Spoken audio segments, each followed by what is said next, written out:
बहुत समय पहले की बात है, जब दक्षिण भारत के पवित्र पर्वतों पर स्थित तिरुमल के वन अत्यंत शांत और दिव्य थे।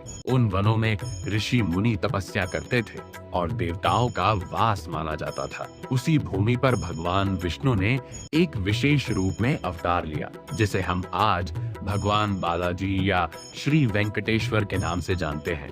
कथा की शुरुआत उस समय से होती है जब पृथ्वी पर कलयुग का प्रभाव बढ़ने लगा था। मनुष्यों के मन में लोभ, क्रोध और अहंकार का वास होने लगा था। तब देवताओं ने भगवान विष्णु से प्रार्थना की कि वे पृथ्वी पर आकर मनुष्यों को धर्म का मार्ग दिखाएं। भगवान विष्णु ने तिरुमल की पहाड़ियों पर निवास करने का निर्णय लिया। इसी समय एक अत्यंत महत्वपूर्ण घटना घटी। माता लक्ष्मी और भगवान विष्णु के बीच एक प्रसंग के कारण माता लक्ष्मी वैकुंठ छोड़कर पृथ्वी पर आ गई।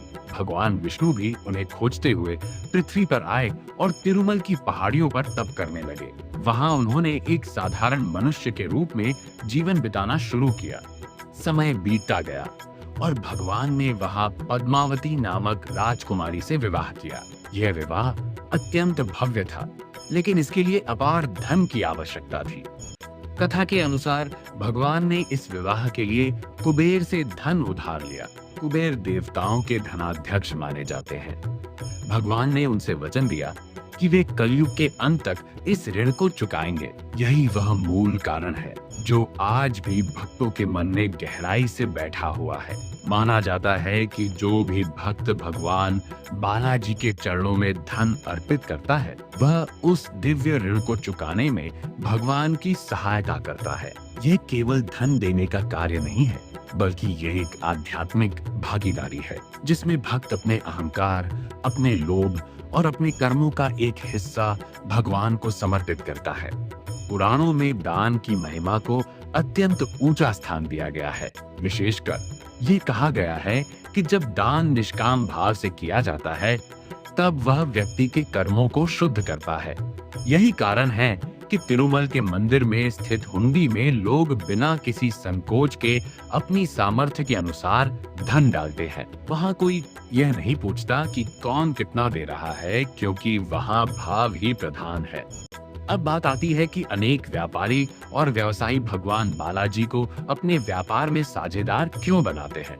इसके पीछे भी एक गहरी आध्यात्मिक भावना और परंपरा है। भारत की प्राचीन परंपराओं में यह माना गया है कि धन केवल व्यक्ति का नहीं होता, बल्कि वह ईश्वर की कृपा से प्राप्त होता है। जब कोई व्यक्ति अपने व्यवसाय में भगवान को भागीदार बनाता है, तो वह यह स्वीकार करता है कि उसकी सफलता केवल उसकी मेहनत का परिणाम नहीं है, बल्कि उसमें ईश्वर का भी आशीर्वाद है। कई कथाओं में यह उल्लेख मिलता है कि जो व्यापारी अपने लाभ का एक भाग भगवान को अर्पित करते हैं, उनके व्यापार में स्थिरता और वृद्धि बनी रहती है। ये केवल आस्था का विषय नहीं है, बल्कि एक मानसिक और नैतिक अनुशासन भी है। जब व्यक्ति यह सोचता है कि उसे अपने लाभ का एक भाग दान करना है, तो वह अपने व्यापार में ईमानदारी और पारदर्शिता बनाए रखता है। स्कंद पुराण और वाराह पुराण में तिरुमल क्षेत्र की महिमा का वर्णन मिलता है। इन ग्रंथों में कहा गया है कि यह स्थान स्वयं भगवान विष्णु का निवास है और यहाँ किया गया दान अनेक गुना फल देता है। यह भी वर्णन है कि जो व्यक्ति यहाँ श्रद्धा से अर्पण करता है, उसके पाप नष्ट होते हैं और उसे आध्यात्मिक उन्नति प्राप्त होती है। एक और कथा प्रचलित है, जिसमें एक निर्धन भक्त रोज थोड़ा सा अन्न भगवान को अर्पित करता था। उसके पास धन नहीं था, लेकिन उसकी श्रद्धा अटूट थी। समय के साथ उसका जीवन बदल गया और उसे समृद्धि प्राप्त हुई। इस कथा का संदेश यह है कि भगवान को धन की आवश्यकता नहीं है, उन्हें केवल भाव चाहिए। लेकिन जब भाव के साथ दान किया जाता है, तो वह व्यक्ति के जीवन में सकारात्मक परिवर्तन लाता है। तिरुमल की हुंडी में जमा होने वाला धन केवल एकत्रित नहीं होता, बल्कि उसका उपयोग समाज की सेवा में भी किया जाता है। यह भी एक कारण है कि लोग वहां निसंकोच दान करते हैं, क्योंकि उन्हें विश्वास होता है कि उनका धन एक पुण्य कार्य में लगाया जाएगा। अंत में यह समझना आवश्यक है कि भगवान बालाजी को धन अर्पित करना या उन्हें अपने व्यापार में साझेदार बनाना कोई लेन देन नहीं है। यह एक संबंध है जिसमें व्यक्ति अपने जीवन की हर सफलता और हर प्राप्ति को भगवान के साथ साझा करता है। यह अहंकार को त्यागने और कृतज्ञता को अपनाने का मार्ग है। इस कथा से हमें यह शिक्षा मिलती है कि धन का सही उपयोग तभी है जब उसमें से एक भाग समाज और ईश्वर के लिए समर्पित किया जाए।